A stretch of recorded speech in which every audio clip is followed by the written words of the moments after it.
Hi everyone, it's Jerry. I have an instructive game to share with you from round 6 of the ongoing English Championship. This was played on July 20th.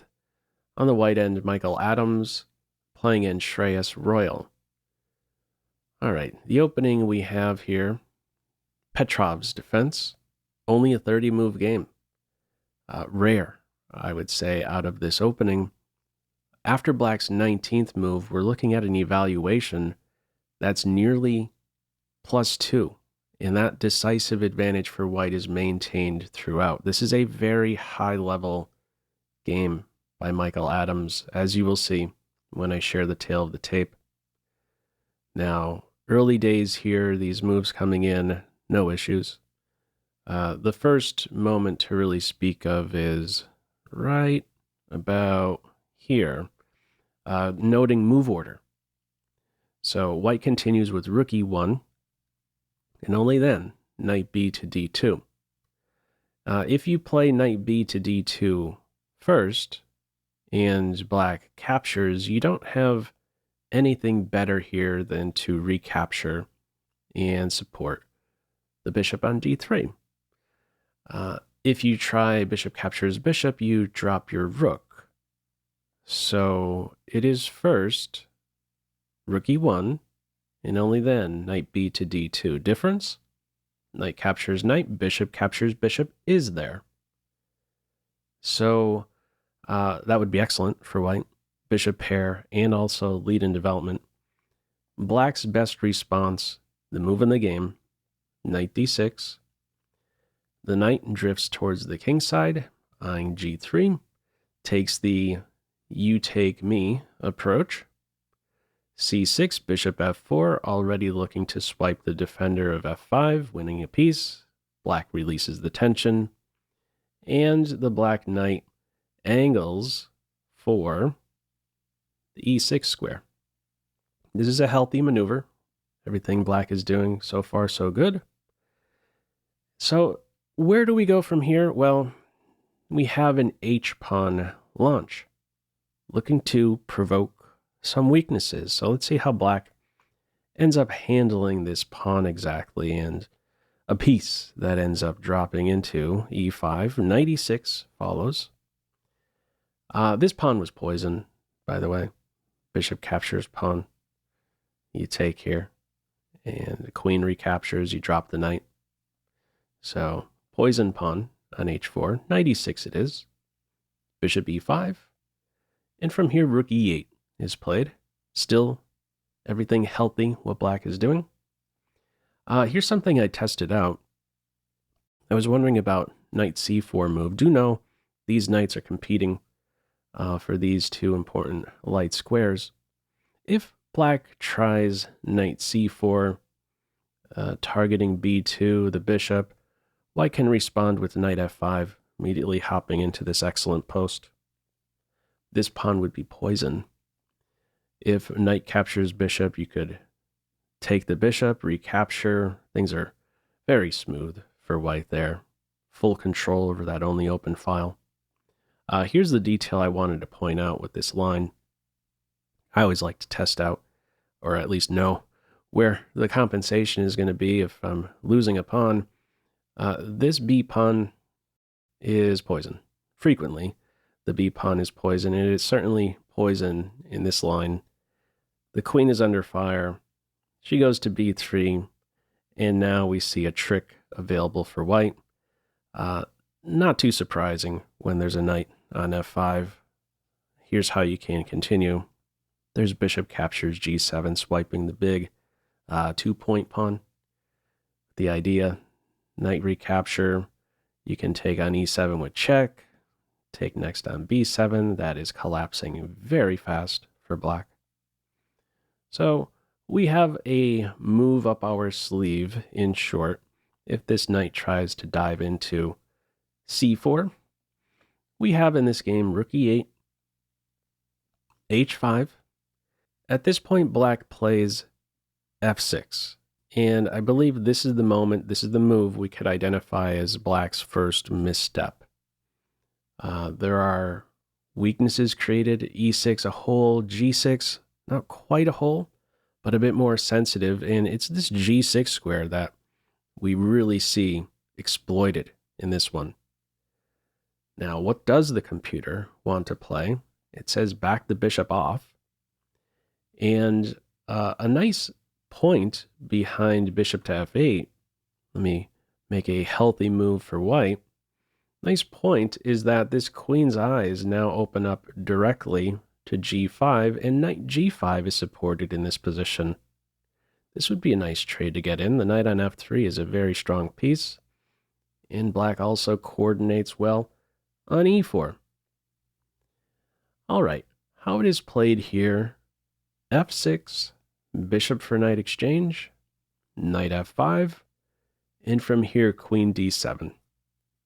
There's no time for disruptive knight f4. The queen is overloaded now. 2 jobs, too many.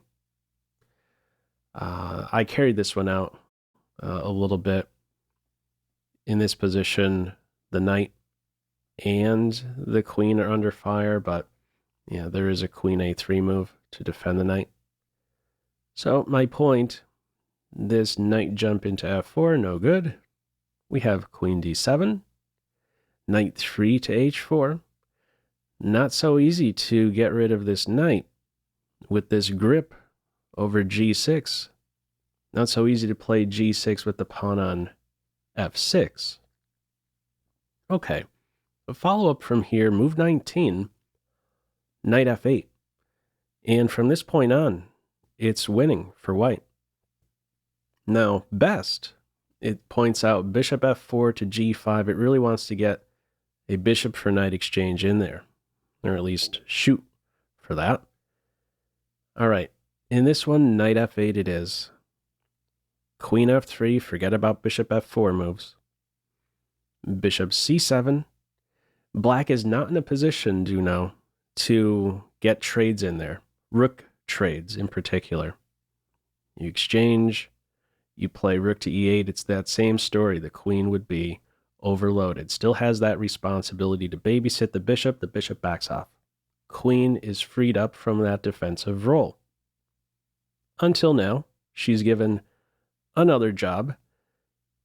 Defend the mate threat on g7. Still no opportunity for black to get rook exchanges in there.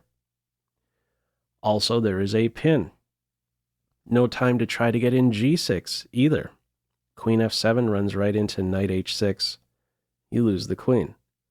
So, black gets out of the pin. Follow up g3. Queen f7 only now. And king g2. You see what's happening here? What a healthy arrangement we have here. This has opened up, paves the way for rook h1. What do we have?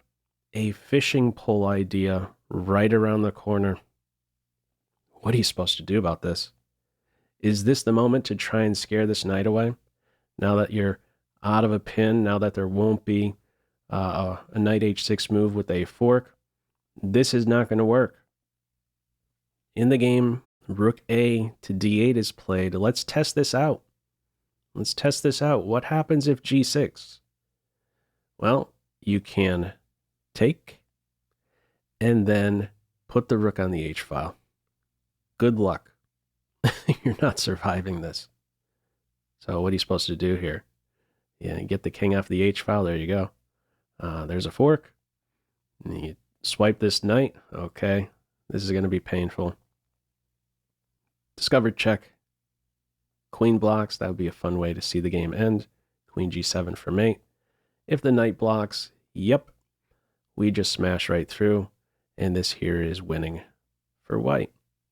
Too strong of a piece, the knight on f5. So it's too late. Too late to try and handle this arrangement right here. It is extremely strong. I mean, this h-pawn coming all the way up here to h5 is really paving the way for 10 more points of material to maybe flood black's kingside. Kicking off with a knight g6 move, and we're going to see that very soon. After rook a to d8, we have first some healthy move inserted. a5 And now white goes in for this idea. Rook to h1, rook e4. Now we see the fishing pole idea in action. This is so strong. Knight g6, check. Now what? Black's play, knight captures knight. If the king moves, here's how you can respond. This is a cool continuation. Queen captures rook is there. With the follow-up, knight f to e7. And black's only move is to give back the queen. And white is up the exchange. Runs away next. Okay. Any other option in response to this knight drop? Let's say pawn captures knight. Okay, that is certainly not going to end well. I'll just play out one line here. That will lead straight to mate. Have a discovered check. We have rook h8 here, queen h5, and not queen h7, but pawn takes queen for mate. That's a pretty one. All right. Black's response to the knight drop. Knight captures knight, pawn captures knight, rook captures queen, pawn captures queen. That's the original h-pawn converted to the g-pawn, and now it is a passed f-pawn. It's not easy to get rid of this pawn. Black's move, rook to e4. g6 would not be a good idea. In this game, we have rook e4. If black goes after this pawn with rook to f8, there's rook a to e1. No time to take the pawn. The rook is getting here next. Also, if rook e4 in this position, you simply question that rook, and white will take over control over the e-file. So black's play, rook e4, rook a to e1, and now g6 is played. Pop quiz, what move would you play here? Feel free to pause the video. Okay, just a couple moves back, when this rook was on a1 and this rook was on g4, I said g6 would not be a good idea. Here's why. Because of this rook captures h7 move, which is the last one of this game, black resigns. It's leading straight to mate. King captures rook, we would have a check and a checkmate. No squares for the king. Now, I wondered for a second when I was reviewing for this video, why wasn't this played one move sooner? Why not go for the sacrifice before rook a to e1? This square is vacant.